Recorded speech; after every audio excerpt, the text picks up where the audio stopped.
Well, good afternoon, everyone. Thank you all so much for joining us. I'm Christy Calcagno. We have some breaking news right now from the Irmo Police Department regarding the death of Byron Jackson. Let's go ahead and take you straight to it.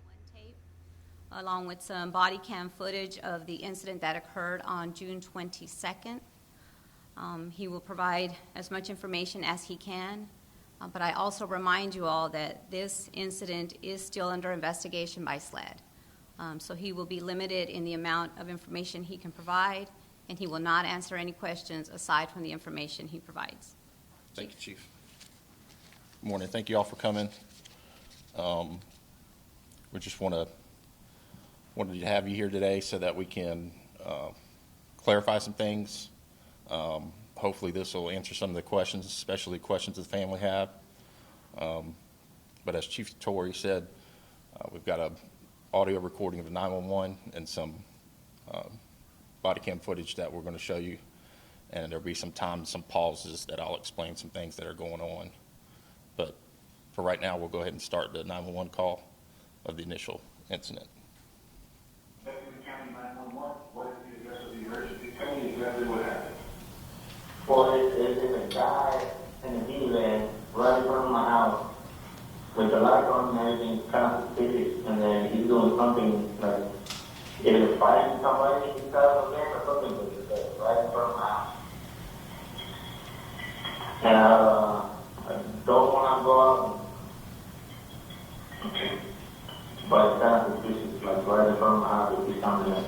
I only see one person inside. It looks like he's, fighting with somebody or something. But it's only one. I only see one guy inside of the building. Okay. Are any weapons involved? I do not see that. Okay. But it's in here about him that we can hear like he's screaming or talking to somebody, but I only see him, so kind of weird. Okay. And you said, just to verify, you said it was parked directly in front of your house? Yes. Okay. And you need a vehicle description? What did What?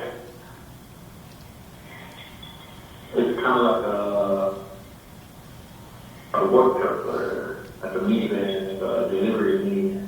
It looks like it. I need to get the person's description.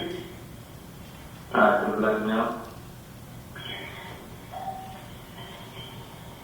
About how old do you think he is? I don't know. But I want to say about 40 around there, 30, late 30. Okay. Can you tell me where? Not really. Okay. Are you or anyone else in danger right now? Well, not really, but it's like weird that somebody's by the door and they found my name. My dog's going crazy inside the house. So. Okay, do not approach the vehicle. Do not disturb anything in the scene. An officer will be dispatched as soon as possible.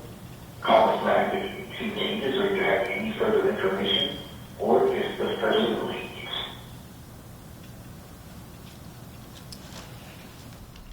Okay, so after the 911 call ended, our officers arrived. They approached Mr. Jackson's van, asked to see hands as they're making verbal commands. Mr. Jackson drives away. They think in their minds that there could be somebody else in the car based on the 911 call. So our officers pursued Mr. Jackson, and what you're going to see next is body cam footage from the initial officer that attempts to stop Mr. Jackson.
So we're going to come back to that in a minute. We'll have a still shot of the officer going hands-on with the suspect.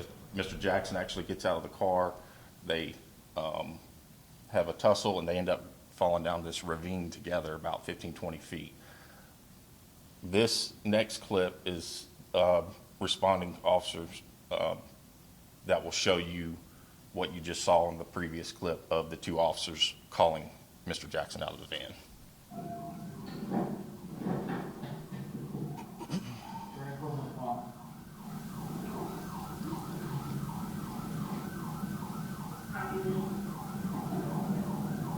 As he had pulled into a parking lot behind the business next door in the corridor.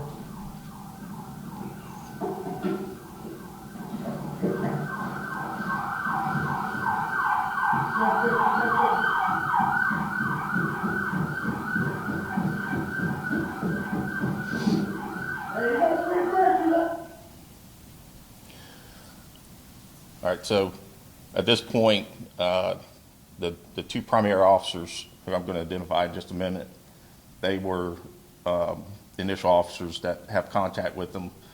One of the officers, as you saw in the previous video, they go hands-on and go down the ravine. Just before that, we're going to see a still shot. We could show that. As you can see, Mr. Jackson exits the vehicle. This is the officer's arm right here. And just after this still shot is when they fall down this ravine during the tussle.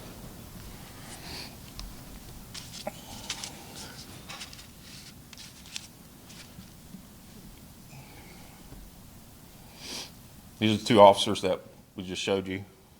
Officer Tyler Baker, he began with the Irmo Police Department in April 2024. And Officer John Parker, who started May 2023. As part of our policy, when we ask SLED to do an investigation, officers are put on administrative leave, and that's what we've done here. Obviously, this is still under investigation by SLED. Our biggest question today is, how did Mr. Jackson die?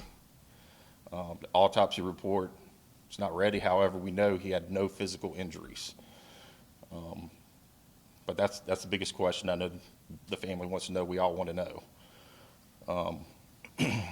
At some point, I'll sit down with the family and show them what I'm able to as far as body cam and in-car camera and any kind of footage. Some of you might ask why it took so long. It's an active investigation with SLED, which limits the information we can give. And also, as Chief Vittori said, Irmo doesn't have a law enforcement PIO. Once the family was asking questions like they have been, I asked Sheriff Lott from Richland County if he could assist, and that's when he came in and assisted with providing this update today. So I appreciate the assistance from the Richland County Sheriff's Department, and thank you all for coming.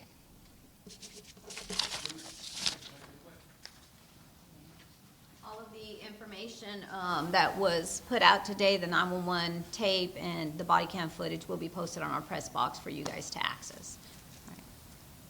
All right. I don't have any questions. All right, so that is, you're just hearing from that press conference there with the Irmo Police Department. We just heard from Police Chief Bobby Dale just a couple of minutes ago. Looks like Sheriff Leon Lott with the Richland County Sheriff's Office also, as we just heard, was assisting in this investigation as well, helping to provide, since Irmo Police does not have a PIO. And of course, we as well as the family were asking a lot of questions as far as providing the body camera and the 911 call. But according to Chief Dale, he did play, as we saw, the 911 call as well as the actual body camera video as much as he can show us, both of the two officers who arrived first on scene and then the two officers there as backup. According to Chief Dale, he said after the call came in, Jackson then drove away in that van that you saw. According to Jackson, that's when they went down. He made contact with the two officers, and that is when there was an altercation where they all went down a ravine. He said it was about 15 to 20 feet down there as well. Now, he did identify the two officers. It is Tyler and John Baker. Both of them are still on administrative leave. And the biggest question, of course, that Chief Dale was saying is, why did it take so long? He did say that he will be able to show the family exactly what he can, because this is an ongoing investigation, and he will be able to speak with the family regarding that as well. But one thing that he did mention, that Police Chief Dale did mention, is that according to him and according to police department, Jackson did not have any physical injuries on him when he was taken into custody. So again, we are still trying to learn more about, saying that he did start to have breathing problems, was taken to the hospital and later died. Again, a lot of unanswered questions still today. His family claims that they were not informed that he was hospitalized almost till a day later. So we're still trying to figure out more questions on that. But of course, we'll be getting more of those and continue to be hearing back and forth from SLED, who's going to be the lead in this investigation. So of course, this still is a developing story. But again, we were able to see some of that body camera footage today, and we were able to hear the initial 911 call this morning about that police pursuit with officers there over in Irmo. All right, we are going to put all this information on our website, WLTX.com, with more information. But of course, we are going to continue to keep asking questions, hopefully talking to the family very soon and getting more information from both SLED and Irmo Police. We thank you so much for watching this breaking news report here on WLTX Plus.